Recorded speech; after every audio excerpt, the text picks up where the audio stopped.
गौतम बुद्ध को हम बहुत अच्छे से जानते हैं। उन्होंने बौद्ध धर्म की स्थापना की और लोगों के जीवन में ढेर सारे बदलाव लाए। यह कहानी भी उनके बचपन की है, जब वे छोटे थे और उन्हें गौतम बुद्ध के नाम से नहीं बल्कि सिद्धार्थ के नाम से जाना जाता था। उनके एक चचेरे भाई भी थे जिनका नाम देवदत्त था। चलिए जानते हैं इस कहानी के बारे में।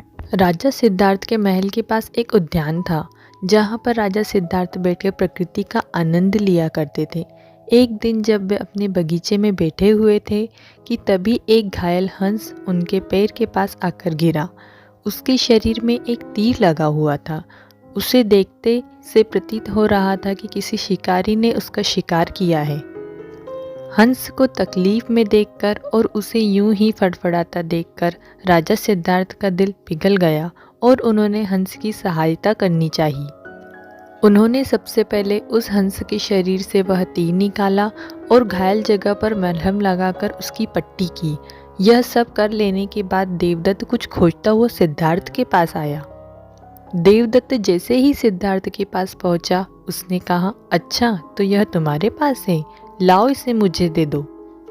इसका शिकार मैंने किया है। इसका शिकार करने में मुझे बहुत मेहनत करनी पड़ी थी। इस पर मेरा अधिकार है। देवदत्त की यह बात सुनकर सिद्धार्थ ने उससे कहा, नहीं, यह हंस घायल था और मेरे पास आया। मैंने इसकी मदद की और इसकी जान बचाई, इसलिए इस पर अधिकार मेरा है। दोनों भाइयों में उस हंस के अधिकार को लेकर बहस होने लगी। अब वे जानना चाहते थे कि उस हंस पर किसका अधिकार ज़्यादा है।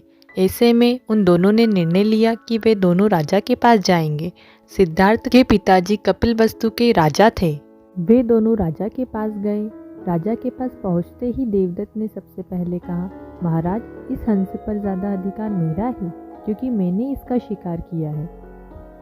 इस वजह से आप सिद्धार्थ से कहिए कि वह यह हंस मुझे दे दे।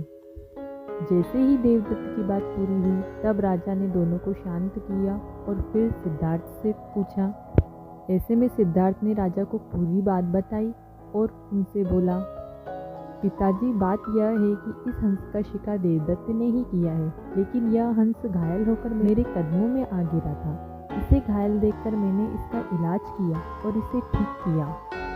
अब आप ही बताइए कि इस हंस पर सबसे ज़्यादा अधिकार किसका है। राजा ने इस मामले पर अच्छे से विचार किया। विचार कर लेने के बाद उन्होंने सभा में सबसे बड़ी बात कही और वह बात थी कि मारने वाले से ज़्यादा बचाने वाले का अधिकार ज़्यादा होता है। इसलिए इस हंस पर सबसे बड़ा अधिकार सिर्फ और सिर्फ सिद्धार्थ का है, क्योंकि उसने उस हंस को मारा नहीं बल्कि उसे घायल देखकर उसका इलाज किया, उसकी जान बचाई। राजा के ऐसे कह लेने के बाद देवदत्त को बात अच्छे से समझ में आ गई। वह भी जान चुका था कि मारने वाले से ज़्यादा बचाने वाले का अधिकार ज़्यादा होता है। अगर आपको हमारी वीडियो पसंद आई है तो लाइक करना ना भूलें और चैनल पर नए हो तो सब्सक्राइब ज़रूर करें। धन्यवाद।